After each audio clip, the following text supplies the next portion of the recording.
ஏசப்பாக்கு ஸ்தோத்திரம். நாங்கள் கர்த்தரை அறியாத குடும்பம் தான். இந்த ஃபோன் மூலிமா தான் நான் யூடியூப்பில் பார்த்துட்டு இருப்பேன். எங்கள் பிள்ளை வந்து ஐடி கம்பெனியில் 3 வருஷமாக வேலை பார்ப்பாங்க. ஒரு 15,000 தான் கொடுப்பாங்க. வேறு ஐடி கம்பெனிக்கெல்லாம் போனால் வேலை இல்லைட்டாங்க. 2 வருஷமாக ஃபுல்லாக வேலை செஞ்சு அதை 15,000 தான் கொடுத்துருந்தாங்க. ஃபோனில் இவர் ஜெபம் பண்ணுறது மாதம் ஃபஸ்ட்டு சனிக்கிழமை நான் ஃபோனில் பார்த்துன்னே இருப்பேன். நாங்கள் பெங்களூர்லேருந்து வர்றது. அப்போ போன வருஷம் ஜூலை மாதம் அப்போ வந்து இங்கே அட்ரஸ் தெரியாமல் நான் கேட்டு வந்தேன். இந்த மெட்ராஸுக்கு எங்களுக்கு யாரும் ஆளும் இல்லை, எங்களுக்கு யாருமே தெரியாமல் தான் நான் இங்கே வந்தேன். வந்து ஜெபம் பண்ணிக்கின்னு எங்கள் சம்பளம் ஜாஸ்தி வரணும் அப்படின்னு ஐயா கிட்ட ஜெபம் பண்ணிக்கின்னு நைட்டு கூட லேட் ஆகிடுச்சு. எங்களுக்கு போகிறதுக்கு கூட ட்ரெயின் மிஸ் ஆகிடுச்சு. அந்த மாதிரி கஷ்டத்தில் நாங்கள் திரும்ப போனோம் பெங்களூருக்கு. அப்புறமா 1 வருஷமாக இல்லை, இது என்ன இப்படியே இருக்குது, இன்னொரு வாட்டி வந்தால் சாட்சி சொல்லணும் நான் இங்கேன்னு சொல்லி ஜெபம் பண்ணியிருந்தானே போனேன் அப்படின்னு அழுதுனே இருப்பேன். மாதம் வீட்டில் ஃபோனில் போட்டு பார்த்துன்னே இருப்பேன். போன மாதம் இந்த ஐடி கம்பெனியில் டிஎல் ஆகிறதுக்கு 5 வருஷம் 8 வருஷம் வேலை செஞ்சால் கூட பண்ண மாட்டாங்களாம். ஆனால் எங்கள் பிள்ளை 3 வருஷம் கூட இன்னும் கம்ப்ளீட் ஆகலை. மார்ச் மாதம் தான் 3 வருஷம் ஆகுது. எல்லா மேனேஜரும் 10 ஓட்டு போட்டு மார்க் போட்டு இன்னைக்கு டிஎல் ஆக்கி 35,000 ரூபாய் சம்பளத்துக்கு வேலை வந்துச்சு. டபுளாக சம்பளம் வந்துச்சு. கடவுளுக்கு ஆண்டவருக்கு ஸ்தோத்திரம். கர்த்தருடைய பரிசுத்த நாமத்துக்கு ஸ்தோத்திரம். என்னையும் இந்த இடத்துல ஒரு சாட்சியாக நிறுத்ததுக்கு ஆண்டவருக்கு கோடானு நன்றி. போன ஆகஸ்ட் 15 அன்றைக்கி பிஸ்னஸ் மீட்டிங்காக நான் இந்த இடத்துல வந்திருந்தேன். ஐயா இடத்துல ஒரு ஆலோசனை கேட்கவும் வந்திருந்தேன். கர்த்தர் கிருபையினால் ஒரு டாட்டா ஏசி வச்சுருந்தேன். ரொம்ப நாளாக ஒரு 10 வருஷமாக அதுதான் என்னுடைய வாழ்க்கைக்கு எல்லாமே உதவிச்சு. அதை விற்கிறதுக்கு மனசு இல்லை. இருந்தாலும் சரி அதை விற்கணும். ஒரு பக்கம் ஆண்டவரோட ஐயாவோட கேட்டு ஒரு ஆலோசனை கேட்டு அதை விற்றுட்டு ஒரு கார் எடுக்கலாம் அதுபடிக்கு சொல்லிட்டு நான் கேட்டிருந்தேன். ஐயாவை கேட்ட அதையும் நீ விற்றுட்டு நீ கார் எடுத்துக்குமான்னு கேட்டேன். கார் எடுத்துக்கு வந்து டீ போர்டு எடுக்கலாமா ஓன் போர்டு எடுக்கலாமான்னு அதையும் நான் ஐயா கேட்டேன். அதே போல் வந்து அவர் டீ போர்டு தான் சொன்னார்.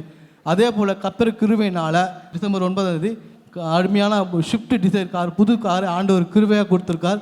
அந்த காரு வண்டி எனக்கு ஓட்டக்கூட தெரியாது. டாட்டா ஏசிக்கும் காருக்கும் நிறைய டிஃப்ரெண்ட் இருக்குது. ஏன்னா அது கிளச்சு வேறு மாதிரி இருக்கும், இது கிளச்சு கொஞ்சம் சாஃப்டாக இருக்கணும். ஆனால் அந்த டிஃப்ரெண்ட்லாம் எனக்கு தெரியாது. யாரையும் நான் அழைச்சி கொண்டு போய் எனக்கு கற்றுக் கொடுங்கன்னு கேட்கல. ஆண்டவர் மாத்திரம் கூட பிடிச்சிக்கின்னு நான் 2 நாள் தான் டச் எடுத்தேன். இன்றைக்கி கர்த்தர் கிருபையினால் இன்றைக்கி சென்னை பூரா சொந்தமாக தனியாக நின்று சவாரி ஓட்டினா அது கர்த்தருக்கு கோடானு நன்றி.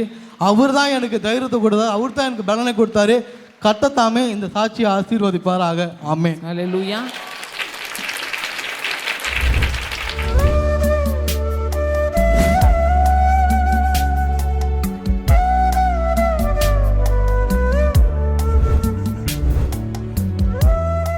கிறிஸ்துவுக்குள் மிகவும் பிரியமான எனதருமை சகோதர சகோதரிகளே, நம்மை சிருஷ்டித்தவரும் நம்மை உண்டாக்கினவரும் நம்மை ஒருபோதும் மறந்து போகாதவருமாகிய இயேசு கிறிஸ்து இணையற்ற நாமத்தினால உங்கள் எல்லாரையும் வாழ்த்தி ஆசீர்வதிக்கிறேன். அல்லேலூயா.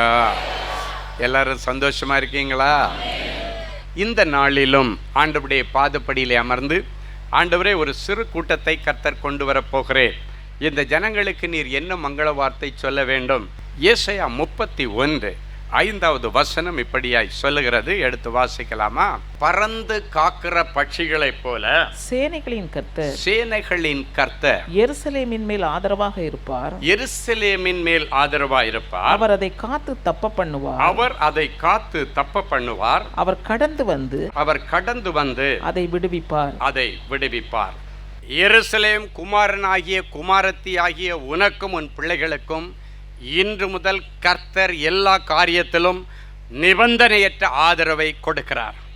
முதலாவது, உன்னுடைய வியாபாரங்களிலே, படிப்பிலே, வேலையிலே ஆண்டவருடைய ஆதரவின் கரம் இனி நீ அவர் நீட்டி அதை நிறைவேற்றுகிறதை பார்க்க முடியும். 2வது, உன் குடும்ப வாழ்க்கையிலே கர்த்தருடைய கரம் ஆதரவாய் வரும். முதல்ல உன்னுடைய வியாபார ஸ்தலங்களிலே ஆண்டவருடைய ஆதரவு.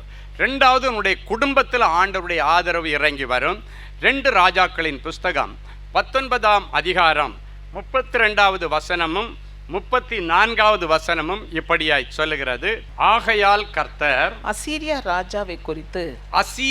ராஜாவை குறித்து அவன் இந்த நகரத்திற்கு நகரத்திற்குள் பிரவேசிப்பதில்லை, இதன் மேல் அம்பு எய்வதும் இல்லை, இதற்கு முன் கேடகத்தோடே வருவதும் இல்லை, இதற்கு எதிராக கொத்தளம் போடுவதும் இல்லை, என் நிமித்தமும் என் தாசனாகிய தாவீதின் நிமித்தமும் நான் இந்த நகரத்தை ரட்சிக்கும்படிக்கு இதற்கு ஆதரவாய் இருப்பேன் என்பதை கர்த்தர் உரைக்கிறார் என்று சொல்லி அனுப்பினார். உனக்காகவும் உன் பிள்ளைகளுக்காகவும் இனி நான் ஆதரவாய் இறங்கி வந்துருவான். குடும்பத்துல தேவையில்லாதவன் எல்லாம் வந்து உள்ள புகுந்து கணவனை மூட்டி விடுறது, மனைவியை மூட்டி விடுகிறது, பிள்ளைகளை மூட்டி விடுறது, இது எல்லாத்துக்கும் இன்னைக்கு ஒரு விடிவு காலத்தை கொடுத்து உன் குடும்பம் சமாதானமாக போகணும். உன் குடும்பத்தில் தேவ பிரசன்னம் இருக்கணும். உன் குடும்பம் ஒரு குட்டி பரலோகமாக இருக்கணும்.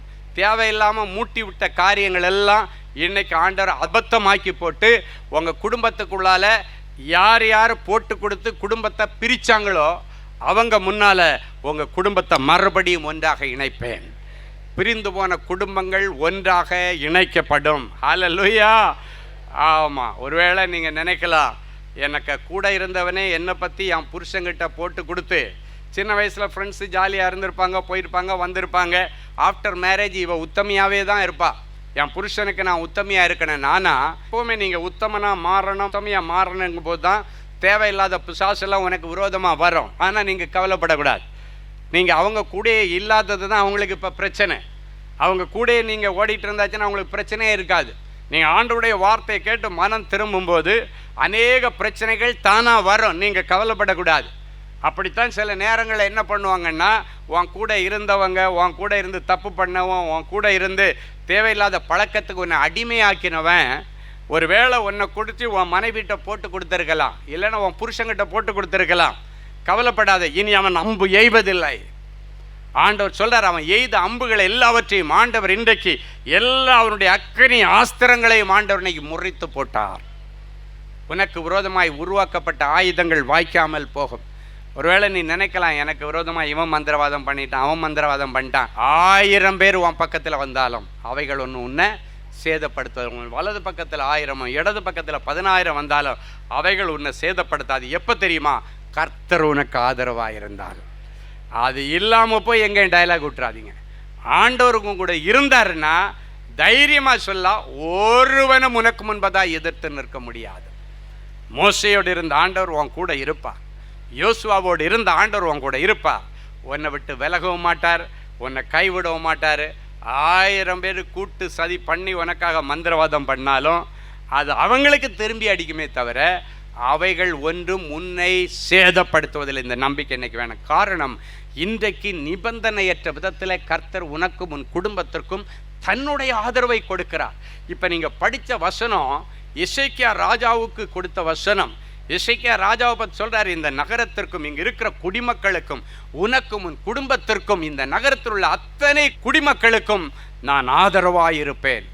நான் ஆதரவாக இருக்கும் பொழுது அசீரியன் வருவதில்லை. ஆண்டவர் என்னைக்கு அவனுக்கு ஆதரவு கொடுத்தாரோ அண்ணிலிருந்து அசீரியன் அவனுக்கு விரோதமாக எழும்பினதில்லை. இந்த எசேக்கியா ராஜாவுடைய மரண காலம் வரைக்கும் அசீரியன் எழும்புவதில்லைன்னு ஆண்டவர் சொன்னார், கொத்தளம் போடுவதில்லைன்னு சொன்னார், அம்பு எய்வதில்லைன்னு சொன்னார். அது வரைக்கும் ஒரு பயலும் வரல. அந்த எசேக்கியா மறித்து அவன் புள்ள துளிர்க்கும் போது தான் திருப்பி வர்றான். என் அன்பு தேவனுடைய பிள்ளைகளை பாருங்கள், ஆண்டவர் ஒரு வார்த்தை சொன்னது தான், எழுதினதே தான். இன்றைக்கி ஆண்டவர்கிட்ட நீங்கள் கேட்கணும், ஆண்டவரே என் காலத்துக்கு பிறகு என் பிள்ளைகளுடைய காலத்தில் கூட வரக்கூடாது. உங்கள் பிள்ளைகளுக்கு அட்வான்ஸாக ஜெபம் பண்ணோம். ஏன்னா பைபிளில் இருக்குது, எசேக்கியாவுக்கு ஆண்டவர் சொன்னார், உனக்கும் உன் குடும்பத்துக்கும் ஆதரவாக இருப்பேன், இந்த நகரத்திற்கு ஆதரவாக இருப்பேன். அப்போ எசேக்கியா காலம் முடியும் பொழுது ஆண்டவருடைய வார்த்தை அதில் நிறைவடைகிறது. இப்போ மறுபடியும் அவன் வர்றான். ஆண்டவருடைய வார்த்தை எங்கே ஃபுல் ஸ்டாப் வைக்குதோ அது வரைக்கும் ஒருவனும் வருவதில்லை. அதனால நீங்கள் இன்ஃபினிட் அப்படின்னா ஃபுல் ஸ்டாப்பே இல்லாதபடிக்கு ஆண்டவரிடத்தில் நித்திய காலத்திற்கான ஆசீர்வாதங்களை நீங்கள் ஜெபிக்கணும். உங்களுக்காக, உங்கள் பிள்ளைகளுக்காக.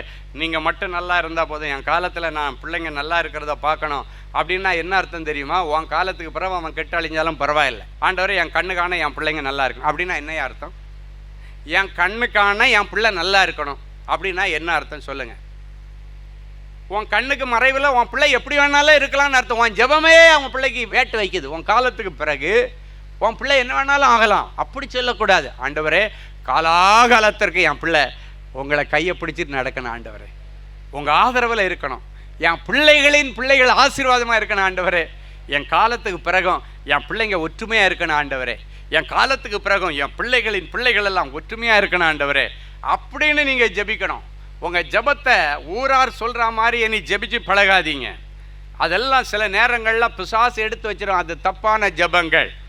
அதை எடுத்து வச்சுட்டு அந்த காலத்துக்கு பிறகு எப்படி எசேக்கியா ராஜாவுடைய காலத்தில் அந்த காரியம் நடந்ததோ அதுக்கு பிறகு அவன் பிள்ளை அரசாட்சிக்கு வந்த உடனே திருப்பி எங்கேருந்து முளைச்சி வந்தான்னு தெரியாது, அசிரியன் எழும்பி வந்து அவனுக்கு கடைசி வரைக்கும் குடைச்சல் கொடுத்துக்கிட்டே இருந்தான்.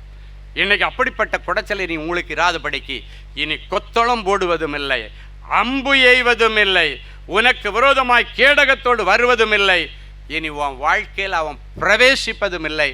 கர்த்தர் அற்புதம் செய்வான். அப்போ இவங்க எல்லாம் வரலன்னா குடும்பம் சமாதானமாக இருக்கும். அதுதான் ஆண்டவர் எதிர்பார்க்கிறார். உன் குடும்பத்தில் கலவரம் பண்ணினவங்க, கலவரம் மூட்டி விட்டவங்க, இந்த சித்தப்பன் பெரியப்பன் சண்டையில் பார்த்தீங்கன்னா நிறைய குடும்பத்தில் பார்த்தீங்கன்னா வேணேன்னே சித்தப்பன் பிள்ளைங்க பெரியப்பா பிள்ளைங்களை வேணே போட்டுவிடும்.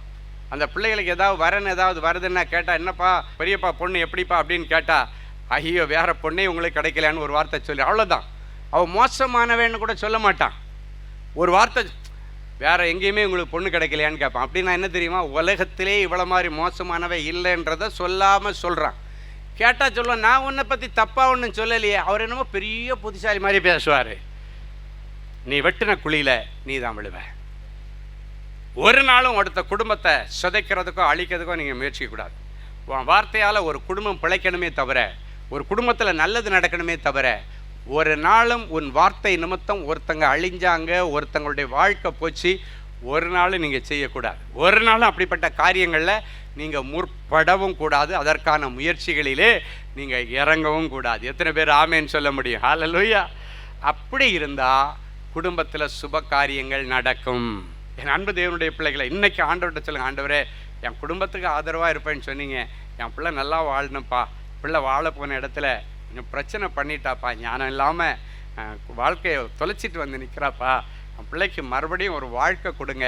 அவங்க மாமியார் இடத்துல நீங்கள் பேசுங்க, மாமனார் இடத்துல பேசுங்க, நாத்தனார்கிட்ட பேசுங்க. இவங்க 3 பேரும் சரியானா என் பிள்ளைக்கு அங்கே வாழ்கிறதுக்கு பிரச்சனையே இல்லை, என் மருமகம் பிரச்சனை இல்லை, அவங்க மாமனார் மாமியார் நாத்தனார் தான் பிரச்சனை, நீ கொஞ்சம் தயவு பாராட்டுங்க ஆண்டவரே அப்படின்னு சொல்லுங்க. குடும்பத்திற்கு ஆதரவு கொடுக்குற ஆண்டவர் தெற்கத்திய வெள்ளங்களை திருப்புகிறது போல உன்னுடைய சம்பந்தி குடும்பத்தில் ஆண்டவர் பேசுவார். அது ஆண்டவருக்கு லேசான காரியம். சில இடத்துல பார்த்தீங்கன்னா நல்ல மாமியாருங்க, சிலர் ஜெபிக்க வரும்போது நான் சொல்லுவேன் உங்களை மாதிரி எல்லா மாமியாரும் இருந்தால் நல்லா இருக்கும் அப்படின்னு. சிலர் வந்து சொல்லுவாங்க என் மருமக நல்ல மருமக பிரதர், நல்ல குடும்பத்தில் நல்ல பிள்ளையை கொடுத்தார் ஆண்டவர், இந்த படுபாவி இவனுக்கு போய் இவ வாய்ச்சாலேன்னு எனக்கே நினச்சா, என் பையனை நினச்சா எனக்கு கஷ்டமாக இருக்குது, அவளை படுத்துகிற பாடு என்னால் தாங்க முடியலை பிரதர் அப்படின்னு மருமகளுக்கு ஆதரவாய் வரக்கூடிய ஒரு மாமியார். அப்படிப்பட்ட மாமியாராக நீ இருக்கணும். ஹல்லேலூயா. ஏன்னா தன்னுடைய தாய் தகப்பனை விட்டுட்டு ஒன்றை நம்பி வர்றா. அப்போ அந்த பிள்ளைக்கு பாதுகாப்பு நீ தான். அந்த மருமகள் திருப்பி நான் அவள்கிட்ட பேசும்போது சொல்கிறா, பிரதர் எனக்கு என் புருஷன் என்ன கஷ்டப்படுத்தினாலும் என் மாமியார் என்ன நல்லா பார்த்துக்கிறாங்க, அதனால எனக்கு ஒரு நிறைவு என்னைக்கா இருந்தாலும் என் புருஷன் மாறுவார். அதாங்க குடும்பம். அப்படிப்பட்ட குடும்ப வாழ்க்கை இருக்கணும். மருமகளுக்காக நிறைய பேர் என்ன பண்ணுவாங்கன்னா பையன் பேரில் 1000 தப்பு இருக்கும், ஆனாலும் அதை மறைக்கிறதுக்கு மருமக பேரில் 1000 சண்டை போட்டு என்ன இருந்தாலும் என் பையன் பண்ணதான் ரைட்டு, நீ பண்ணது தப்பு அப்படின்னு அடித்து நல்லா தெரியும் மனசாட்சிக்கு, பையன் பண்ணதான் தப்புன்னு தெரியும், ஆனாலும் யார் வீட்டு பிள்ளையோன்னு நினச்சிட்டு இந்த பிள்ளை பேரில் எல்லா பழியையும் சொல்லி ஊரெல்லாம் சொல்லி அந்த பிள்ளைகளை வேதனைப்படுத்துகிற குடும்பம். இன்னைக்கு அப்படிப்பட்ட பிள்ளைகள் எல்லாம் இந்த வார்த்தை கேட்டு மனம் திரும்பணும். ஏன்னா கர்த்தர் இன்னைக்கு உங்கள் குடும்பத்தில் ஆதரவாக இருக்கிறார். ஹல்லேலூயா. ஒரு முறை இப்படி தான் ஒரு மீட்டிங்கில் நான் சொன்னேன், சில நேரங்களில் நீ உன்னுடைய மருமகளை கஷ்டப்படுத்துறீங்கன்னா உன் பிள்ளை வாழ போகிற இடத்துல இது தானாகவே அங்கே பிரதிபலிக்கன்னு ஏதோ மெசேஜில் ஃப்ளோ வந்துருச்சு. அது உண்மைதான். நீ எதை விதைக்கிறியோ அது நீ அறுத்து தான் ஆகணும். ஒரு மருமகளுக்கு நீ வேணேன்னு வம்பு பண்ணினா உன் பிள்ளை போகிற இடத்துல வேணேன்னு அங்கே வம்பு நடக்கும். தப்பு நடந்து வம்பு நடக்காது, இல்லாமலே வம்பு நடக்கும். ஏன்னா இங்கே ஒன்று விதைக்குது. அப்போ இந்த மாதிரி செய்தியில் சொல்லும் பொழுது ஒரு சகோதரிக்கு நறுக்குன்னு பட்டுருச்சு. அவங்க சாட்சி எழுதும்போது தான் சொன்னாங்க, நீங்கள் சொன்ன உடனே மருமகன் பேரில் எனக்கு ரொம்ப கோபம் இருந்துச்சு. இப்படி என்னுடைய மகளை போட்டு இவ்வளோ கஷ்டப்படுத்துகிறான்னு ரொம்ப கோபமாக இருந்துச்சு, ஆத்திரமாக இருந்துச்சு. அதுக்காக தான் நான் வேணேன்னு அவளை வீட்டை விட்டு துரத்தி விட்டேன். ஆனால் நீங்கள் சொன்னதுக்கு பிறகு தான் தெரியுது, என் வீட்டுக்கு வந்த மருமகளை நான் நல்லா வைக்கலை. என் பையன் பண்ணுறதுக்கெல்லாம் நான் ஜால்ரா போடுறேன். அவங்க சொல்கிறாங்க, ஜால்ரா போட்டேன், அதனால என் பிள்ளைக்கு அங்கே வாழ்க்கை பிரச்சனை. அதனால் மீட்டிங் முடிஞ்சு போன உடனே அவங்க எடுத்த முடிவு, முதல்ல போய் தன்னுடைய மருமகளை தன்னோடு சேர்த்து கொண்டாள். அடுத்த நிமிஷத்தில் என்னுடைய மகள் புருஷன் கூட போய் சேர்ந்துட்டான். அதுதான் சில நேரங்கள் அவங்க சொன்னாங்க, ஐயா இவ்வளோ ஃபாஸ்ட்டாக எல்லாம் நடக்குமான்னு நான் நினைக்கல. நீ நல்ல தீர்மானம் எடுத்தா நல்ல காரியம் உடனடியாக நடக்கும். இவ பண்ணின மருமகளுக்கு பண்ணின காரியங்களின் நிமித்தம் பிரித்து வச்சிருந்த மருமகளை கூட்டுட்டு வந்தா ஆட்டோமேட்டிக்காக வீட்டுக்குள்ளேயே பிரிஞ்சிருந்த அவங்க மக வீட்டுக்கு வரல, ஆனால் ஒரே வீட்டில் அவள் வாழாமல் இருக்கிறா இன்னொரு அறையில். என்னைக்கு இவ வந்தாலோ அடுத்த நிமிஷத்தில் ஆண்டவர் அந்த மருமகன்கிட்ட பேசி, உங்கள் மருமகன் தான் அங்கே சொல்லி வீட்டார்கிட்ட சொல்லி உங்கள் மகளை விலைக்கு வர வச்சிருப்பா, அதுதான் இவ வந்தோடனே அங்கே சரியாயிடுச்சு அப்படின்னு எல்லாம் சொன்னாங்களாம். அப்போ தான் அவங்க சொல்கிறாங்க, என் மருமக எந்த சூழ்நிலையிலும் அப்படி சொல்ல மாட்டா. ஏன்னா அவங்களுக்கு நல்லா தெரியுது தன்னுடைய மருமக நல்லவன்னு. ஆனால் ஊரார் பாருங்க, அப்போ கூட என்ன போட்டு கொடுக்குறாங்க, அது எப்படி நீ இவ்வளோ கூட்டு வந்தோன்னா அவள் அங்கே போய் வாழ்கிறான்னு சொல்கிற அப்படின்னா இவ தான் அங்கே அவளை தள்ளி வச்சுருங்கன்னு சொல்லியிருப்பா. இப்போ அந்த தாய் சொல்கிறாங்க, இல்லைங்க என் மருமக அப்படி சொல்ல மாட்டா. ஏன்னா அவங்க மருமகளுடைய குணாதிசயத்தை அவங்க பார்க்குறாங்க. என் அன்பு தேவனுடைய பிள்ளைகளை, இந்த இடத்துல இருக்கிற ஒவ்வொரு மாமியார்களும் தன்னுடைய மருமகளை மகளாக ஏற்றுக்கொள்ளுங்க. ஏன் தெரியுமா குடும்பத்தில் முதல்ல பொண்ணை கல்யாணம் பண்ணி கொடுத்துட்டு பையனுக்கு பொண்ணு பார்க்குறாங்க? ஏன் சொல்லுங்க? இந்த டிக்கெட் இங்கே இருந்துச்சுன்னா வர்றவை இங்கே நிம்மதியாக இருக்க முடியாது. இன்றைக்கி நாத்தனாருங்க இருந்தாலும் நீங்களும் மனம் திரும்பணும். உங்களுக்கும் ஒரு வாழ்க்கை இருக்கும். உங்களுக்கும் ஒரு நாத்தனார் ஒரு நாள் வருவார். அந்த நாத்தனார் வரும் பொழுது அந்த நாத்தனார் உனக்கு ஒரு சகோதரியை போல இருக்கணும். அப்படிப்பட்ட அளவுக்கு கிறிஸ்தவ பிள்ளைகளுடைய வாழ்க்கையில் ஒரு மாற்றத்தை ஆண்டவர் இன்னைக்கு எதிர்பார்க்கிறார். இப்போ 2வது ஆண்டவர், உன் குடும்பத்திற்கு ஆதரவாக இருப்பேன். தேவனுடைய பிள்ளைகள் ரொம்ப கவனமாக இருக்கணும். குடும்ப வாழ்க்கையில் அதுவும் ரொம்ப தெளிவாக இருக்கணும். அதே போல் குழம்புற வயசில் இருக்கிற பிள்ளைங்க யாராவது உங்களை குழப்பி விட்டு புருஷனை பற்றி தப்பாக சொல்லி தந்து, மனைவியை பற்றி தப்பாக சொல்லி தந்து, மாமியாரை பற்றி தப்பாக சொல்லி தந்தால் நீங்கள் தெளிவாக இருக்கணும். இன்னைக்கு அந்த தெளிந்த புத்தியின் ஆவியானவர் உங்கள் மேலே தங்குவாராக. இனி எல்லாரும் சொல்லணும், இனி அவளை குழப்ப முடியாது, அவள் ரொம்ப தெளிவாயிட்டா. சொல்லுங்க, எப்படி தெளிவாயிட்டா? ரொம்ப தெளிவாயிட்டா. இன்னைக்கு பிறகு உங்களையும் உங்கள் பிள்ளைகளையும் ரொம்ப தெளிவாக ஆண்டவர் மாற்றுவார். உங்கள் பிள்ளைங்க எந்த நய வஞ்சக வலைகளிலும் சிக்காதபடிக்கு, எவனுடைய ஆசை வார்த்தைகளிலே எவளுடைய ஆசை வார்த்தையில் சிக்காதபடிக்கு நல்ல தெளிவாக, அதான் குடும்பத்திற்கு ஆதரவு கொடுக்கிற ஆண்டவர். இன்னைக்கு பிறகு உங்கள் குடும்பத்தில் உள்ள அத்தனை பேருக்கும் அவருடைய ஆதரவின் கரத்தை கொடுப்பார். அந்த ஆதரவின் கரம் வந்தால் உன் பிள்ளைகள் செய்வதெல்லாம் வாய்க்கும், தொட்டதெல்லாம் பொன்னாகும். ஹல்லேலூயா. என் அன்பு தேவனுடைய பிள்ளைகளே, இன்னைக்கு ஆண்டவர் உங்களை பார்த்து சொல்கிறாரு, அன்றைக்கு எசேக்கியாவுக்கு ஆதரவாக இருப்பேன், குடும்பத்துக்கு ஆதரவாக இருப்பேன்னு சொன்னார். அப்படியே இருந்தார். இன்னைக்கு பிறகு உங்களுக்கும் உங்கள் பிள்ளைகளுக்கும் ஆதரவு கொடுப்பார். அந்த ஆதரவை ஒரு நாளும் அவர் விலை கொள்ள மாட்டார். நீங்கள் உண்மையாக நடக்கிறது வரைக்கும் ஒரு பிரச்சனை இல்லை. இல்லைன்னா சில நேரங்களில் ஆண்டவருடைய கரம், உங்களுக்கு ஆதரவாக இருக்கிற கரம் வெளியேற்றப்படுகிற நிலைமைக்கு தள்ளப்படுவீர்கள். 2 சாமுவேல் 22ஆம் அதிகாரம் 19-20 ஆகிய வசனங்கள் இப்படியாய் சொல்லுகிறது. எடுத்து வாசிப்போம். என் ஆபத்து நாளிலே எனக்கு எதிரிட்டு வந்தார்கள், கர்த்தரோ எனக்கு ஆதரவாயிருந்தார். என் மேல் அவர் பிரியமாயிருந்தபடியினால் விசாலமான இடத்திலே என்னை கொண்டு வந்து என்னை தப்புவித்தார். என் ஆபத்து நாளிலே, எனக்கு விபத்து வருகிற நாளிலே எனக்குன்னு மரண கண்ணிகள் வைக்கப்படுகிற காலங்களிலே, வியாதி என்னை பிடித்து கொள்ளுகிற நாட்களிலே எனக்கு விரோதமாய் அநேகர் எதிரிட்டு வந்தார்கள். கர்த்தரோ எனக்கு ஆதரவாயிருந்தார். நல்ல கவனிங்க, உங்களுக்கு ஆபத்து, விபத்து, கொள்ளை நோய்கள் வரும் பொழுது கர்த்தர் உனக்கு ஆதரவாய் எழுந்தருளி வருவாராம். அதுக்கு நம்ம என்ன பண்ணணும்?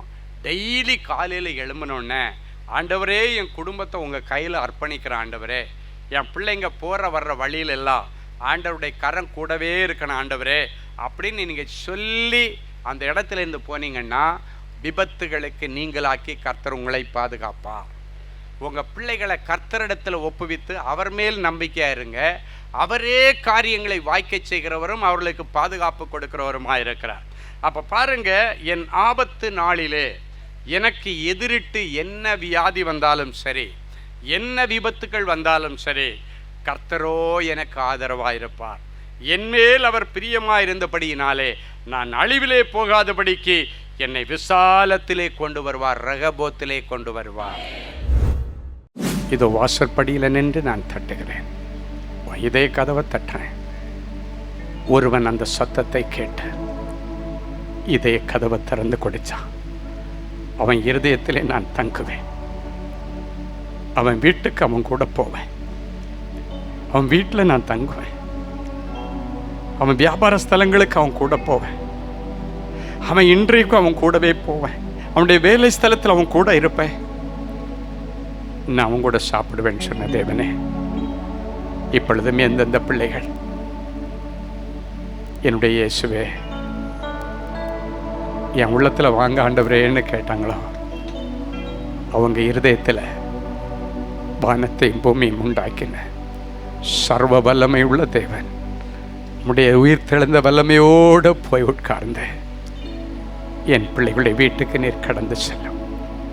ஆண்டவரே, பறந்து காக்கிற பட்சியைப் போல எங்களுக்கு ஆதரவாக ஓடி வந்து காத்து தப்ப பண்ணுவேன்னு சொன்னீங்களே. எந்தெந்த பிரச்சனையில் என் பிள்ளைங்க மாட்டிட்டு தப்பித்து செல்ல வழி இல்லைன்னு சொல்லிட்டு இருக்கிறாங்களோ, ஆண்டவரே, இந்த பக்கம் திரும்பினாலும் என்னால் வெளியே வர முடியும், இடது பக்கம் திரும்பினாலும் வெளியே வரல, முன்னால் திரும்பி பார்க்குறேன், பின்னால் திரும்பி பார்க்குறேன், எல்லா பக்கத்திலையும் வாசல் அடைக்கப்பட்டிருக்கு. கபிக்குள்ள போடப்பட்ட சிங்கங்களை போல ஆண்டவரே, நான் வெளியே வர முடியாம கிடக்கிறேன். என்ன பறந்து வந்து அதிலிருந்து நீங்களா தூக்கி வெளியே கொண்டு வந்தாதான் உண்டு ஆண்டவர். நடுக்கடல்ல தத்தளிக்கிற மனுஷனை போல நான் தத்தளிச்சிட்டு இருக்கிற ஆண்டவரே. சொல்லுகிற பிள்ளைகளை ஒரு விஷயம் கண்ணோக்கி பார். கடன் என்கிற நடுக்கடல்ல என் பிள்ளைங்க தத்தளிச்சு வெளியே வர எவ்வளவு முயற்சி எடுத்தேன். என் பிள்ளைகளால் வர முடியலப்பா. ஒரு கடனை அடைக்க இன்னொரு கடன், அந்த கடனுக்கு வட்டி கட்ட இன்னொரு கடன், அந்த கடனுக்கு வட்டி கட்ட இன்னொரு கடன், வாங்கி வாங்கி கடன் என்கிற நடுக்கடல்ல கடந்துட்டு மீள முடியாத துயரத்தில் கிடக்கிறாங்கப்பா. அவர்கள் இருக்கிற அந்த இடத்துல நடுக்கடல்ல பறந்து காக்கிற பட்சியை போல போய் ஆண்டவர் அந்த இடத்துல இருந்து என் பிள்ளைங்களை தூக்கி வெளியே கொண்டு வந்துருங்கப்பா. என் பிள்ளைங்க அதில் அழிஞ்சிடக்கூடாதுப்பா.